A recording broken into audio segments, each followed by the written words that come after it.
This is Unsung History, the podcast where we discuss people and events in American history that haven't always received a lot of attention. I'm your host, Kelly Therese Pollock. I'll start each episode with a brief introduction to the topic, and then talk to someone who knows a lot more than I do. Be sure to subscribe to Unsung History on your favorite podcasting app so you never miss an episode. And please, tell your friends, family, neighbors, colleagues, maybe even strangers to listen to. In his 1819 decision in McCulloch v. Maryland, Chief Justice John Marshall declared, quote, "The power to tax involves the power to destroy," unquote. Marshall was justifying the exemption of the federal government from state taxation, but his words are no less apt when describing ways that local governments have used the power to assess property taxes in relation to individuals or groups of individuals in their locales. Immediately after emancipation, formerly enslaved Black Americans knew that the key to economic success would be land ownership. And by 1900, 1 in 4 Black farmers in the United States owned their farmland. As African Americans obtained property, though, and especially as Reconstruction fell, local tax assessors overtaxed not just their land, but also their other property.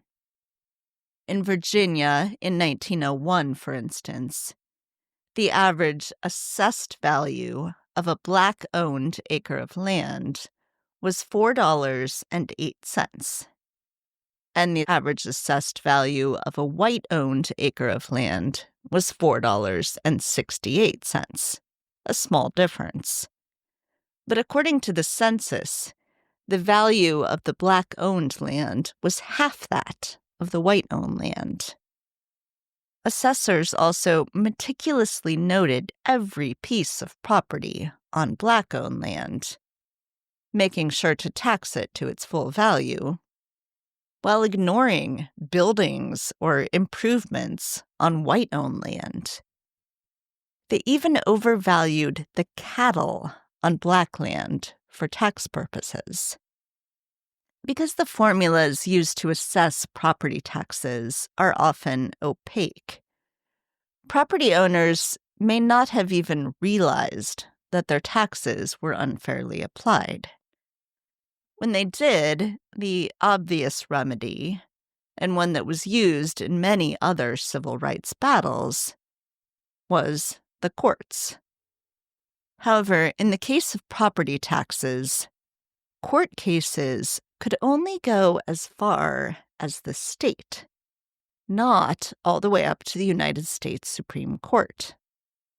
During the Great Depression, large property holders would seek injunction against municipalities in federal court so that they could bargain down their property taxes.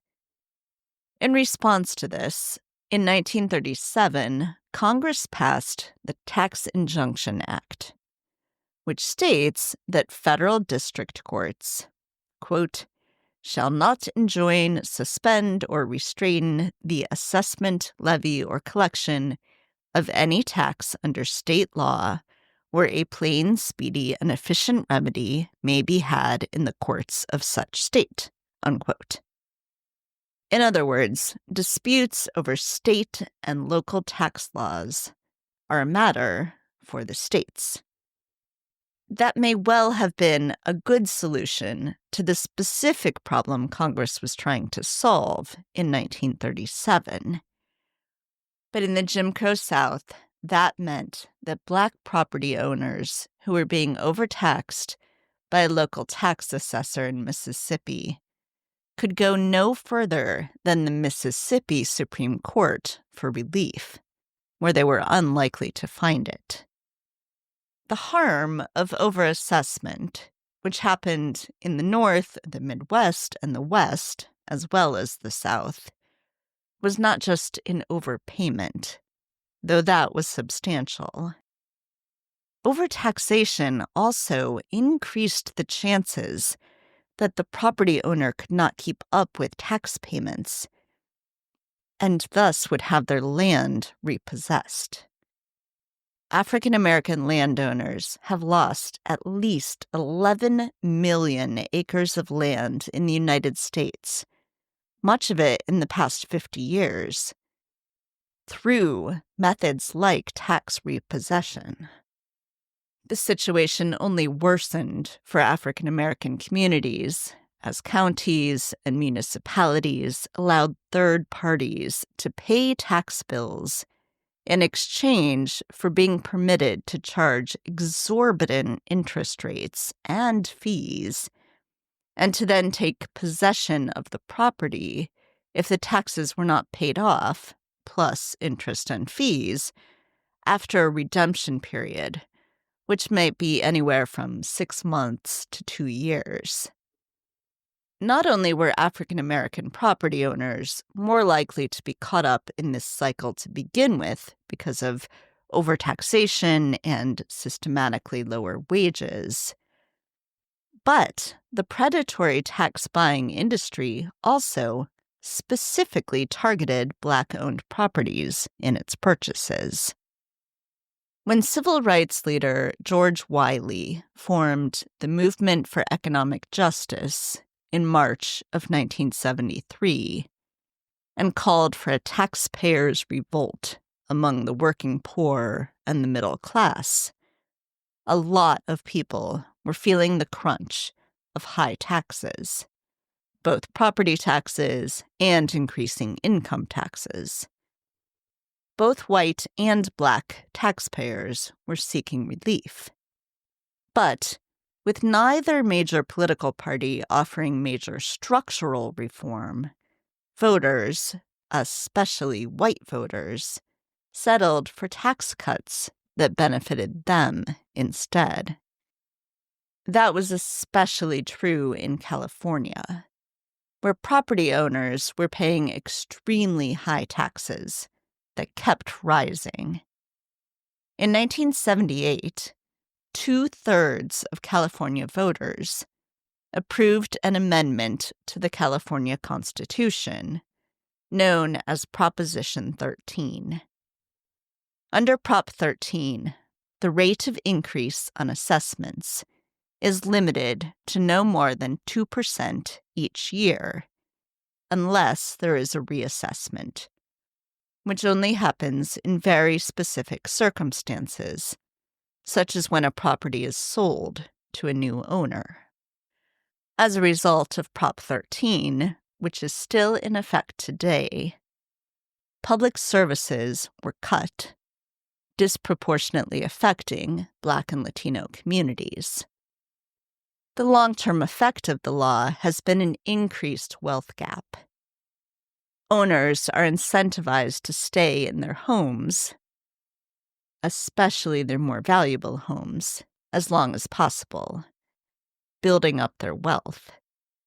As long as the market value of the home increases more than 2% annually, the homeowner is reducing the share of the property taxes they pay when they stay in their home.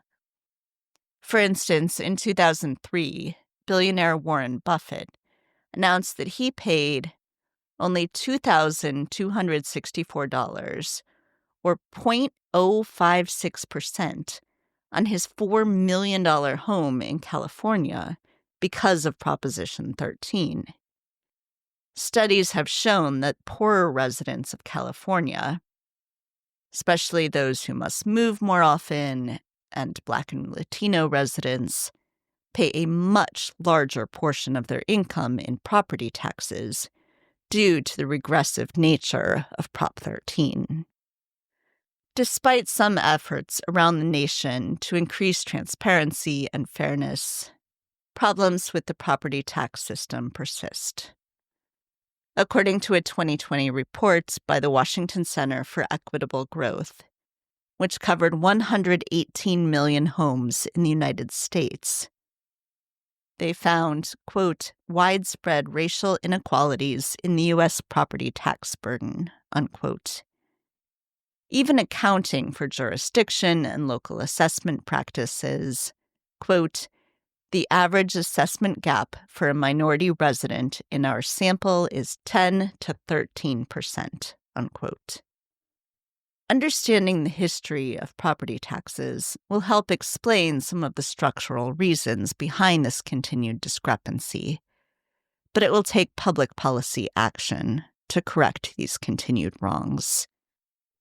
Joining me in this episode is Dr. Andrew W. Carl, professor of history and African American studies at the University of Virginia and author of The Black Tax: 150 Years of Theft, Exploitation, and Dispossession in America. Baby, won't you please come home? Baby, won't you please come home? I have tried in vain evermore to call your name. When you left, you broke my heart. That will never make us part. Every hour in the day, you will hear me say, baby, won't you please come home? I mean, baby, won't you please come home? Hi, Andrew. Thanks so much for joining me today. Well, thank you for having me. Yes, I was really interested to read your book, and I'm happy to be talking to you about it. Wanted to ask, this is your third book, so I wanted to hear a little bit about what led you to write this book. Yeah, and I mean, the seeds were kind of planted when I was doing work on my first book, The Land Was Ours, which was a history of African American land ownership and development in the South, in the coastal South. And in the course of doing work on that, I stumbled upon this case of a real estate development project that a group of African American professionals from Washington, D.C. were trying to get off the ground. And they, no sooner had they acquired the land and began, embarking on their plans, the county tax assessor dramatically raised their property taxes far in excess of what anyone else in the area was paying. And it seemed like, from all indications, a deliberate attempt to prevent this Black resort development from taking shape in the area.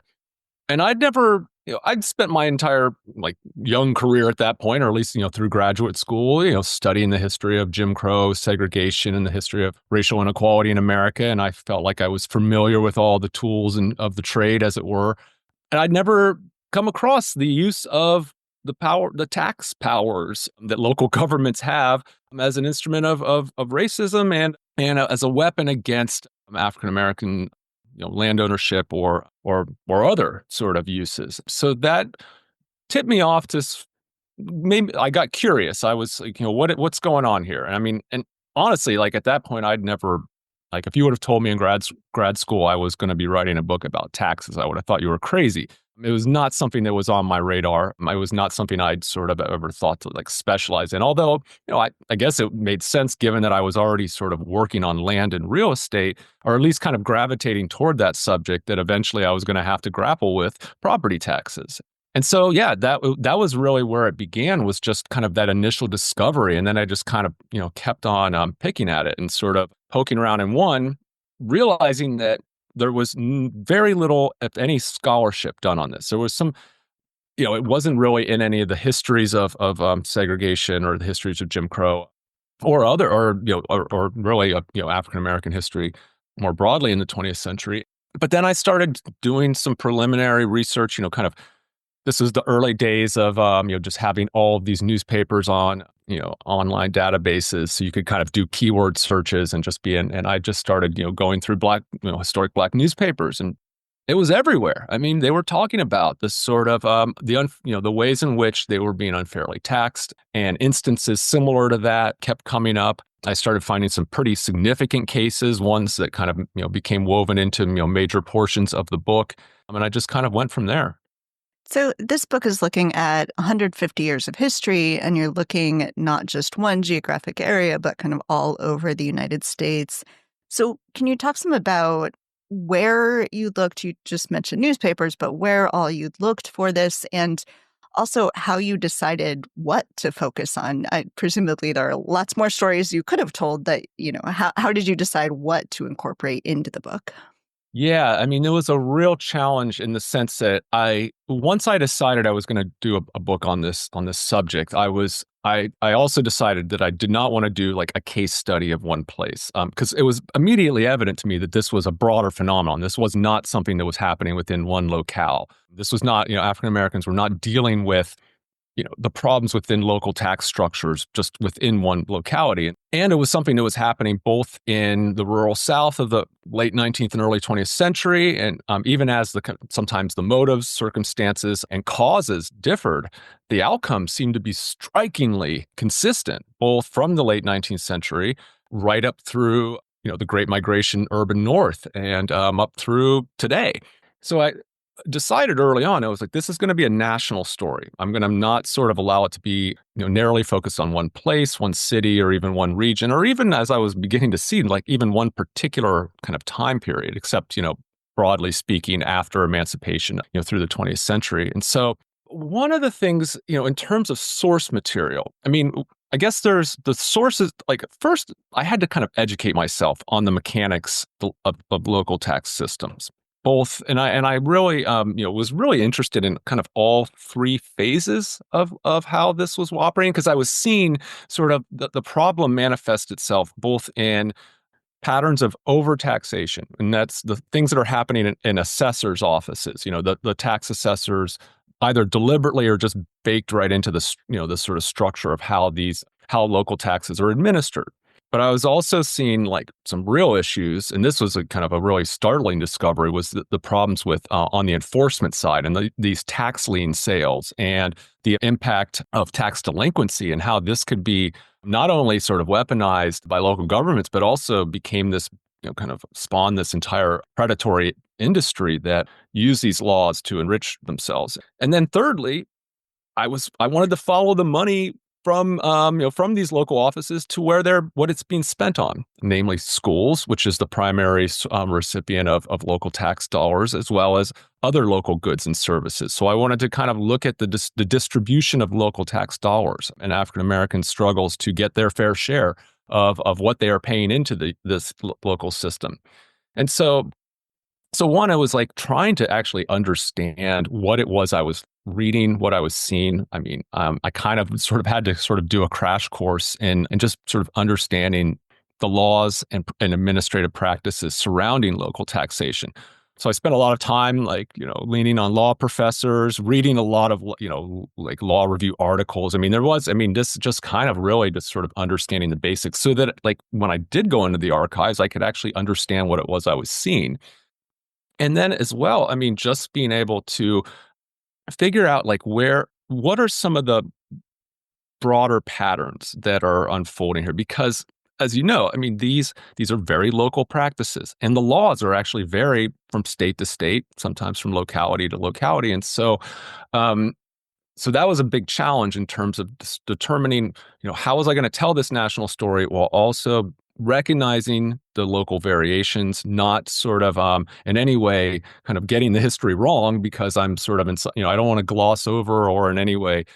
So in making that decision, I began to detect what are some of the bigger sort of patterns that I'm seeing, but also I think really at the end of the day where I came back to it's like how can I best tell a history of taxation in America from the perspective of African Americans, and at the same time, basically retell the story of African American history from Reconstruction up to the 21st century through the lens of local tax policies and practices, like through the fiscal lens, as it were. So, in a sense, like once I kind of decided, like that's the kind of brand sort of narrative here. Like that's the big overarching story is looking at, what does the history of taxation in America look like when it's seen through these from this perspective, and how can we retell African American history through this fiscal lens? So then you really have to kind of then look at the major you have to sort of follow the journey from the rural South into the urban North. You have to look at all the kind of major sort of issues and concerns that are shaping African Americans' experiences and political and social struggles throughout these times. So in a sense, like that was kind of guiding me toward the stories, the incidents, or the kind of issues that best captured that best actually sort of revealed these, that best kind of helped situate the reader within these larger sort of aspects of U.S. history throughout that time period, and seeing how local tax systems were quietly but profoundly actually shaping this history. And so that kind of led me to what I found to be the most representative examples, the ones that actually really kind of captured the bigger issues at stake at given periods in time. You mentioned that this is not just happening in one place or at one time, but it is happening again and again. So what are some of the sort of qualities of property taxes and the way that property taxes are assessed that leads to this similar outcome over and over again? Yeah, that's a great question. I think it's something that early on I realized. This is it. It's you can't just simply ascribe it to intentional biases, or although in certain periods in time that was in certain incidents that was the case. Many of these issues were systemic. They were actually sort of a product of the way in which this tax is administered, and could happen and still continues to happen to this day. Even if, say, the assessor is acting in good faith. So a couple of really important things to note about local property taxes. And let me preface this by, first saying, like, property taxes in theory are a good tax. Like, they're, one, a tax on wealth, the only tax on wealth that we have in this country. They, in theory, should be a progressive tax, namely that they exact a higher sort of people of higher income, or people who possess more property are going to be paying more of it. But in practice, it is often done the opposite. And I've sort of, it is, in practice, it has imposed heavier burdens on lower income, not just homeowners or landowners. And I think, I kind of operate from the premise of, that anyone who goes to bed at night with a roof over their head is paying property taxes. If you are, renters are paying property taxes. Those, their landlords are making damn sure that they are paying the property taxes on their place of residence. So I think one thing that is important to note that is that because it is local, because it is a local tax, it is administered at the local level. That does a couple of things. One is that it is, that local tax assessors are like, and this is something I was really startled to find early on in the research process. It's like they are remarkably immune from regulation at the state or federal level. They are allowed to operate sort of as they please, and they're really only accountable to their local constituents in a lot of respects. And that was certainly the case historically, and it remains so to this day. And as a matter of fact, you as a local taxpayer or as a victim of discriminatory taxation, and really have no recourse to the federal courts at all. Like, the doors are shut to the federal courthouse, when it comes to matters of discriminatory tax, which, again, if we think about the story of the civil rights movement, it was about opening up those doors and making sure that there was checks on local abuses of power, whether it be with denying voting rights or public accommodations or workplace or the like. These were the legal struggles that were being fought during the civil rights movement. And local tax systems like skated right through that virtually unscathed. And so that, again, allows for all kinds of sort of, discriminatory practices to happen, again, even intentional or unintentional, without the sort of checks that, we see in other arenas that produce or are prone to discriminatory treatment or unequal outcomes. So that's one element. But then also, and this is another kind of aspect that I sort of develop in the book, is how, because it is local, it sort of leads to what I describe as sort of place-based inequality. Namely that, and it really incentivizes segregation within housing markets and schools. It incentivizes middle class white Americans or wealthy Americans to cluster together and to draw lines around their communities, through municipal incorporation or through, school district formation, because then you can keep your tax dollars within those boundaries. And as well, because of that reality, it also incentivizes exclusionary practices to keep poorer people who might depress property values, who might be seen as imposing greater costs on local goods and resources. And so it has all, because it's local in both how it's raised and then how it's spent, it really has, kind of, sort of quietly, but, powerfully sort of encouraged and sort of reinforced many of the sort of inequalities that, we've struggled against in the 20th century and still do so to this day. So that, I think, is another sort of element of is important to sort of look at, and then look at how that might get us to think differently, or at least, think more deeply about these major themes that we're familiar with in the 20th century. Again, the struggle against school segregation, the struggle for fair housing, and the struggle to desegregate housing markets. The rise of post-war suburbs, and not just kind of the growth of suburbs, but I mean the fragmentation of the metropolis.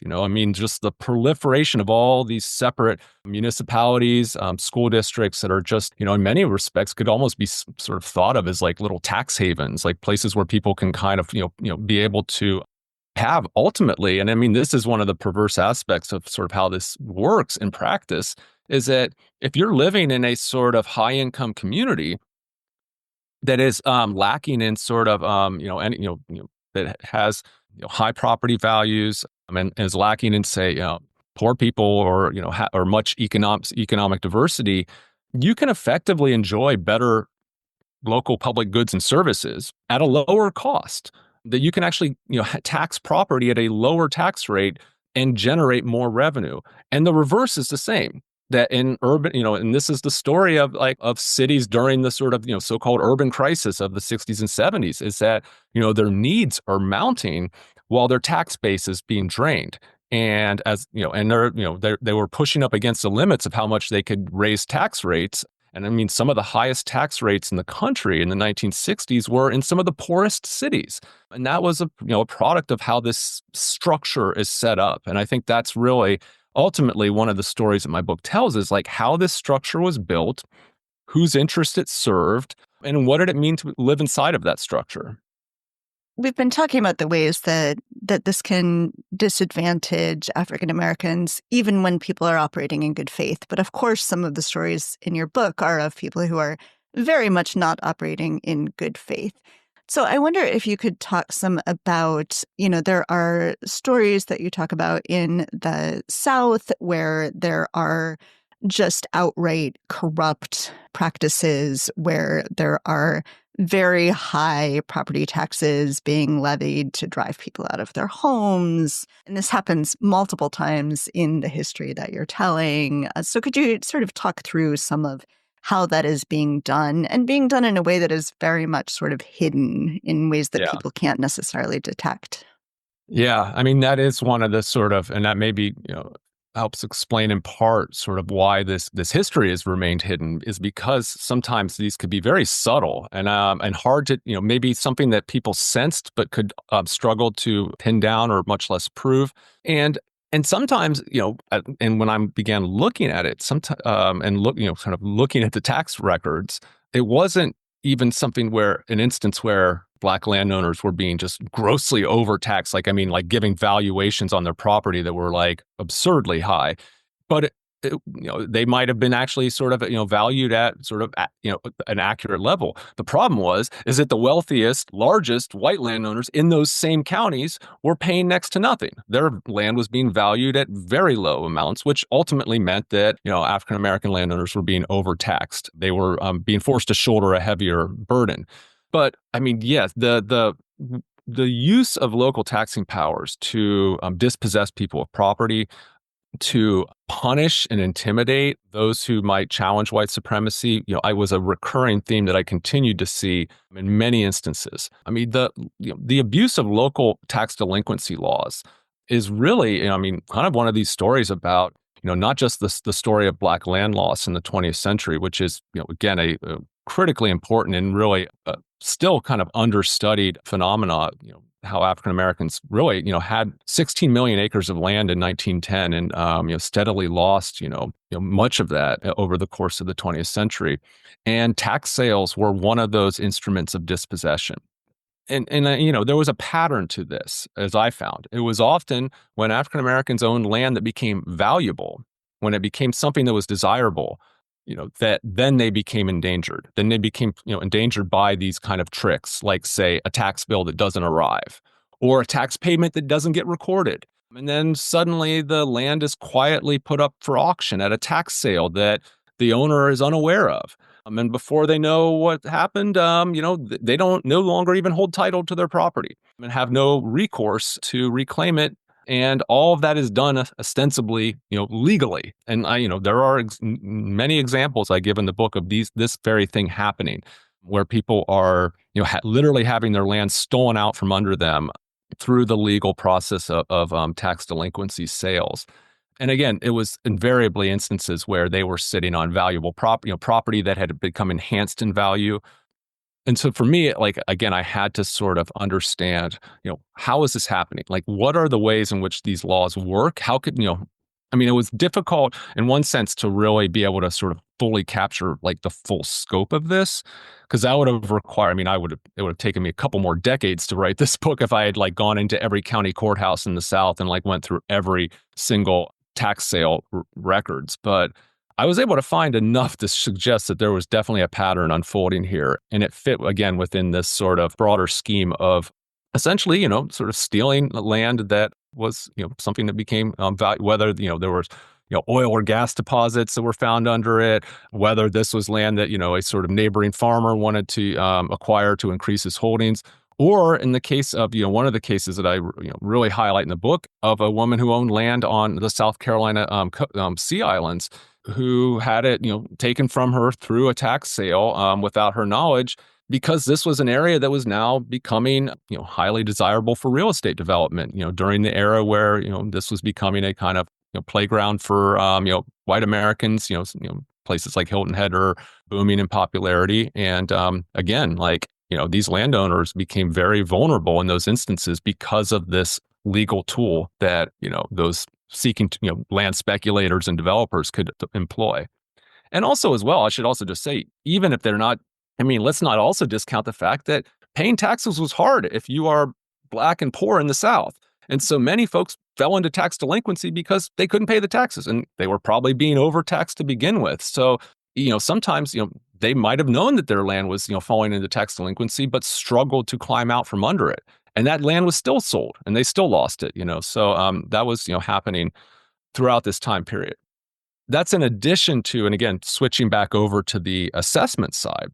One thing, and this was an early story that I found, and the reason why I found it early on is because it did become like a federal lawsuit, was the case of Edwards, Mississippi. This was a town sort of central Mississippi, just west of Jackson. This was a town, majority Black town, and actually the majority of African Americans living in the town owned their own homes. And they, in 1966, began almost lasted an entire year of boycotting local white-owned businesses, demanding actually, the demands that they made of town officials. Many of them had to do with matters of local public spending, like the fact that they wouldn't pave the streets in their neighborhoods. They had no sidewalks in their neighborhoods. They didn't have sewer lines in their neighborhoods. All these things, again, that the town didn't collect their garbage. All these things that, while they are paying taxes to this town, they are getting nothing in return. And so that was actually at the heart of what they were demanding during the Edwards freedom movement. And it was a highly successful boycott that actually, crippled local white businesses for a time. And in retaliation, white town officials went through the local tax books and just doubled, in many instances, the assessed value of African American owned homes. Just went right through it. It was a naked abuse of power. And in a sense, like that was, I did not find many other examples of it just being so flagrant, but nevertheless, they ultimately got away with it because they filed a lawsuit with the help of the Lawyers Committee for Civil Rights under law, and they lost in the federal courts because the federal court said that, we have no jurisdiction here. You have to take this up in state court, which meant taking it up in Mississippi court in, 1968. which is where it died. And so ultimately, they were only able to actually kind of reverse those unfair taxes by taking control of local government, which they ultimately did because they were a large majority of the town's population. But, in addition to that, I mean, all these other, sort of elements of what was happening, during the civil rights era, like in Sunflower County, Mississippi, county officials took away the tax exemption and stopped providing water services to the church that Fannie Lou Hamer was a part of. They in South Carolina, they debated actually enacting a law that removed tax exemptions on religious institutions that hosted civil rights meetings. I mean, so there was there were, many white segregationists were well aware that local taxing powers could be a weapon against the movement, and they were using it in ways that I don't think historians haven't really until now really fully appreciated. And just so that we don't just pick on the South, I should point out that my own city of Chicago has plenty of corruption that is highlighted Oh, in your yes. book. We spend a lot of time in Chicago. Absolutely.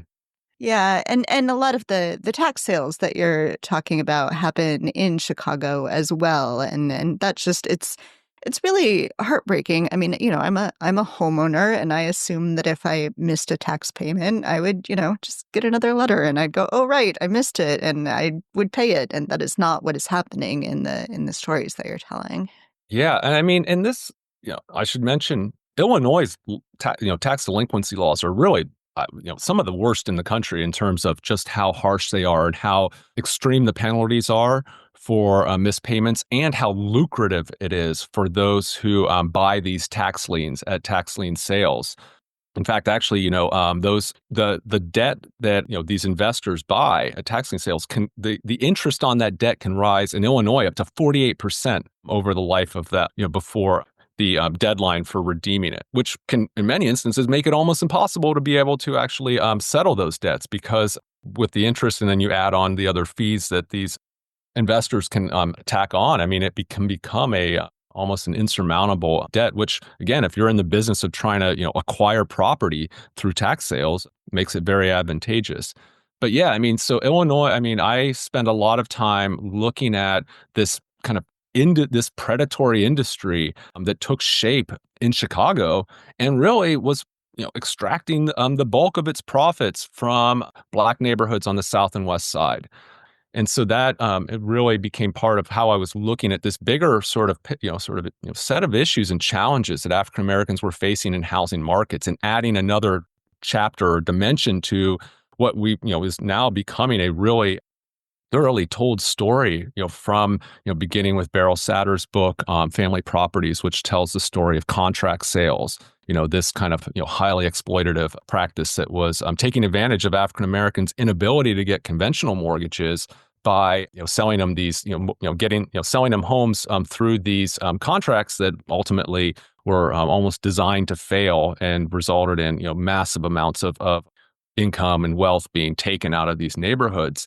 And also as well, I mean, Keeanga Yamada Taylor's book looking at the FHA HUD scandal and the whole way in which this, federal housing program was also as well sort of utilized by exploitative actors with devastating consequences for these neighborhoods. And one of the things I learned early on when I was doing this is actually some of these are literally the same people sometimes. I mean, literally the sort of contract sellers in Beryl Satter's book later become tax buyers and are moving on to their next scheme, after that sort of market dries out. And one of the sort of most, I guess, chilling aspects of this, and when you think about sort of who falls into tax delinquency, these tended to be folks who actually own their homes outright. They surmounted all these obstacles. They've been able to pay, they've been able to, acquire, full ownership of their property. They've been able, in spite of all these obstacles. And then, one missed tax payment can then become the sort of source of a situation that could ultimately lead to them losing their home, or being able to hold on to their home, but at extreme financial cost. As you mentioned, some of this discrepancy is still exists despite people's best efforts, but there have been efforts along the way. There's been political activism, there's been pushback as people have realized that this is happening, that African Americans are paying disproportionate property taxes. Do you talk about some of that activism? Yeah, I mean, I'll say that. I mean, there's been activism on this for generations now. I mean, part of the other part of the story I tell in this book is of the story about how African Americans are fighting for tax justice. At all phases of this history. Going back to the Jim Crow South in the early 20th century. For one, like fighting to challenge and and rebuke the lie that white supremacists told that African Americans didn't pay any taxes and then therefore they didn't deserve school funding or paved streets or clean water in their homes, and sort of calling out that lie by producing the receipts, as it were, and showing that actually not only are African Americans paying taxes, they're paying more than their fair share. At the same time, sort of questioning the very logic that, how much you pay in taxes should determine your rights as a citizen. But when we get into, say, the 1960s and 70s, there are, these are, it is becoming evident in city after city that, that the distribution of local property tax burdens and the assessments of properties by neighborhood are grossly unfair to African American in low income neighborhoods and are challenging that directly. This culminates. I tell the story in Chicago of Harold Washington, future mayor of the city, when he was a state senator in the late 70s, and this was after a study that was done by that looked at assessment levels across Chicago and found and compared white predominantly white and predominantly African American neighborhoods and found that without exception, African American neighborhoods were being the properties that were being assessed at a higher percentage of their actual value than white neighborhoods.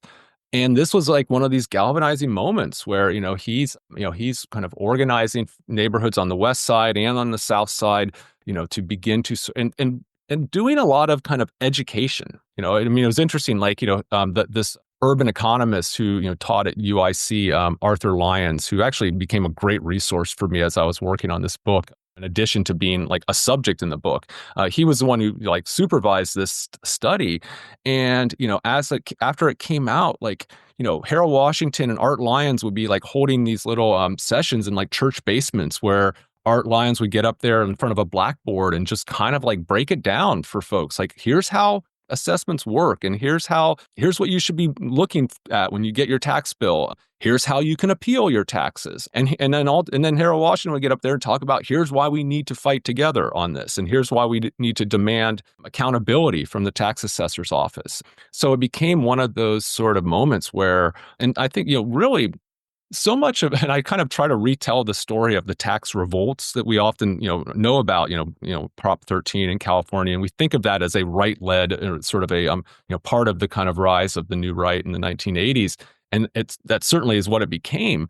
But in many respects, like taxpayer unrest and efforts to put forward movements for taxpayer rights and justice was something that began on the left in the early 70s. I mean, it was people like George Wiley, formerly of the head of the National Welfare Rights Organization, who then later started this organization called the Movement for Economic Justice, which was all aimed at trying to bring together white and black working class communities to actually see that they had shared interests on pocketbook issues, like the fact that they were being, really, taxed through the teeth at the same time as their schools were being underfunded, and at the same time that the wealthiest property owners in whatever city they were in were paying next to nothing. And so, and this, Ralph Nader became really involved in this for a while with, his public interest research groups that were going around and doing these studies, and really, again, sort of showing how it was the wealthiest property owners who were just, using their political power and influence and using the system to, relieve themselves of much of any tax obligations, while the average homeowner was, really, getting basically screwed over by this system. And so a couple of things that I sort of found, in looking at this, and I think just trying to understand, well, why has this, and why is it still not sort of resulted in a kind of bigger movement for change? And why is it and it's particularly at that time did we not see this kind of manifest itself in a sort of broader national, struggle? And one is because it's so local. You're literally fighting against local tax offices in your communities, and the issues vary from place to place. So one thing, and again, like the avenues toward getting accountability and change go through these local offices and institutions, which makes it difficult to really, sort of organize at a sort of, mass scale. And that remains the case today. I think even as we are, there has been, for instance, like in 2020, a study that was done by two noted economists, found that, nationwide, Black and Latino neighborhoods are being overassessed between 12 and 13% higher relative to value than, white neighborhoods. But still, this is one of these issues where, all sort of, absent of a kind of, global solution, action at the federal level, which no one's holding their breath on that right now. But, it's going to be something where you have to sort of, fight for change within the places you live. Now, that can be a good thing, though, because, again, local government is closer to us as citizens. There is, instances where this is happening right now. I mean, I end the book, or toward the end of the book, I talk about, what happened in Chicago in 2018 when, after the revelations of that, another study that was produced.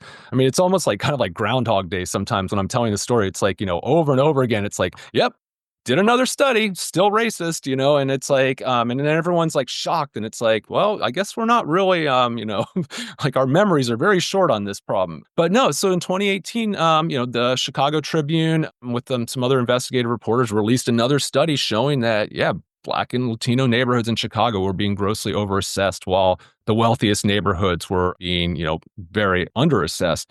And this was after actually the assessor at the time, Joseph Barrios, was like had claimed that he'd fixed the problem and like had done all this, it was all solved. And it was clear that he hadn't done anything to solve the problem. And and voters kicked him out. And this was a pretty significant sort because, he was kind of a pretty establishment figure within like the Democratic Party political machine in the city. I mean, he got booted from office. This reform candidate, Fritz Kagi, came in and was dedicated to bringing about change, and working to correct these long-standing inequities. And he's been working at it, and he still faced challenges.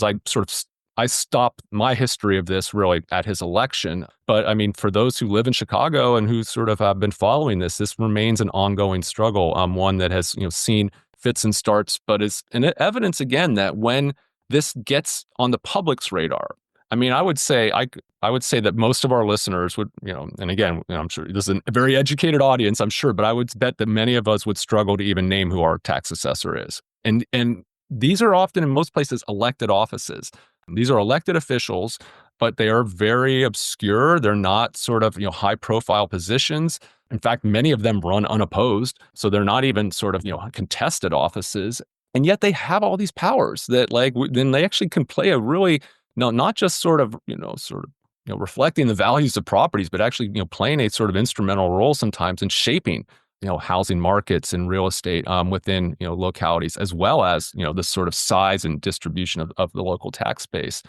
So I think, I think we can take courage from the fact that, when this becomes like an issue that is like front and center, and people sit up and take notice of it, that's when, again, you can see an instance where someone who probably thought he had that job for life, because so many previous assessors just, were able to sort of, once they're in that office, they just kind of hold on to it, found himself out of a job because, he had not fixed the problem that, voters expected of him. Yes. So homework to everyone is to go find out who your assessor is and then go look at your property tax bill and see if it makes any sense to you how you are assessed. As I mentioned, I live in Chicago, which has done a great deal of work to try to make these more legible, and I still don't quite understand how assessments are done. Exactly. And that's another part of this story is like how hard it is to figure out whether you're being fairly or unfairly assessed, because one of the sort of, weird things about tax assessments is that invariably they are only a fraction of the actual value of the property. So like fractional assessments is like almost a universal practice. Like, and I kind of talk about the sort of history of how that came about. But the end result is that when you get your assessment, it's like much lower than what your property is valued at. So many folks think, oh, wow, I'm getting a deal here. I'm not going to say anything, but that actually is totally, that's meaningless, because if everyone is being assessed at the same percentage of value, then, that's going to, you're going to be paying the same taxes. And that's where the devil's in the details, because, if you're being assessed at maybe 50% of your property's value, but your neighbor, or more, appropriately, like the people living in another neighborhood, are being assessed at 25% of their property's value, then you're paying twice as much. And yet it's oftentimes you don't really, and historically, this was something that was obscured and in some ways hard to, even sort of figure out. And so I think that is another part of this story that I tell, is just how subtle these are, how opaque the entire sort of administrative process is. And I thought one of my roles in telling this history, and I think maybe the fact that I did not come into this as a specialist, in the sense that, like, I wasn't like sort of raised up academically. I didn't sort of, I'm not coming from like the assessor's world. Like, I was an outsider who was trying to learn, like, kind of figure this out, and like do so in a way that, was just like, tell this to me in plain English. Like, what's really going on here? Like, how do I, and then, I felt in telling this history, I wanted to explain it in a way that actually made sense, like not get caught up in all the sort of, jargon, or sort of, but really just say, like, this is what's happening here. And like, here's how to best understand it in a way that you don't have to be a tax specialist. You don't have to be someone with, like, immersed in this sort of literature, but rather you can sort of, really, understand what's going on. And so I think because I was sort of having to learn it myself that way, I tried to sort of apply that principle to the way I wrote this history. Well, I would like to encourage listeners to read the book. So, how can they get a copy? Yeah, well, so it's available. It was published by the University of Chicago Press. It will actually be coming out in paperback this spring, I believe in April. I know you can pre-order it now from the publisher. Of course, it's available on Amazon, but I always try to direct folks to go to the publisher's site, or especially go to independent booksellers and get a copy there. Is there anything else you wanted to make sure we talk about? I felt a sense of, I won't say urgency, but I did, like, as I was working on this, and I sense, like, because this is like an unfinished story in many respects, like, because like it's not, these are problems that remain ongoing. And because it's something that, especially, with regards to like these tax sales, which, again, most folks are not familiar with, like scholars, average citizens, like this is a world that, many are, did not know existed. That, like, there's this entire industry that actually makes like lots of money. Like, it's a multi-billion dollar industry with, extensive ties to Wall Street, private equities involved, like that, invest in other people's tax debts, and like, and extract like the bulk of their profits from low income neighborhoods, predominantly Black neighborhoods, or disproportionately Black neighborhoods, and often like some of the most vulnerable homeowners, like elderly people. And like, I mean, it's just a horribly predatory industry, and also one that actually, as I kind of learned and when working on this, like there's a good arguments for tax delinquency sales. I mean, in the sense of like, how do you deal with vacant and abandoned properties? Well, you put them up for sale and put them in the hands of someone who will, who wants to own it and will do something with it. And essentially, that's kind of the argument for, and also, how do you enforce, tax payments from people who choose not to pay? So there's, like, in theory, again, like, there's a place for, sort of having tax sales, but the way that these laws are structured, they're structured in the interest of these investors. And these investors and their practices are not about community revitalization. They're not buying these liens so they can kind of help better and improve these low income neighborhoods. These are just speculative investments over and over again. There's, just ample evidence that shows that these tax lien sales, and the ways that in the people who are like actually make the very problem that they are ostensibly aimed at solving worse. They actually contribute to the further deterioration of neighborhoods suffering from high rates of delinquency. They're devastating for their victims. And, and this is, again, a problem that continues, and it continues in part because lawmakers are, are influenced by this industry. This is a highly coordinated industry that's, has lobbyists in state houses across the country, that is one that kind of, sort of recites this narrative about sort of the good that tax sales provide. So I think, when I was working on this and I was, getting a sense of like, just how ongoing these problems are, I did feel a sense of like, let's get this done and like, like not, sit on it for like, indefinite period of time. Like, cause this isn't just some sort of history, chapter from our history. It is a history that we need to understand, but also one that we need to act on today. Andrew, thank you so much for speaking with me. I really learned a lot, and I'm grateful to have learned it. Well, thank you so much for inviting me. I really enjoy your podcast, so I'm looking forward to hearing it. Thank you. Baby, won't you please come home? I need money. Baby, won't you please come home? Thanks for listening to Unsung History. Please subscribe to Unsung History on your favorite podcasting app. You can find the sources used for this episode in a full episode transcript at unsunghistorypodcast.com. To the best of our knowledge, all audio and images used by Unsung History are in the public domain or are used with permission. You can find us on Twitter or Instagram at unsung__history or on Facebook at Unsung History Podcast. To contact us with questions, corrections, praise, or episode suggestions, please email Kelly at unsunghistorypodcast.com. If you enjoyed this podcast, please rate, review, and tell everyone you know. Bye!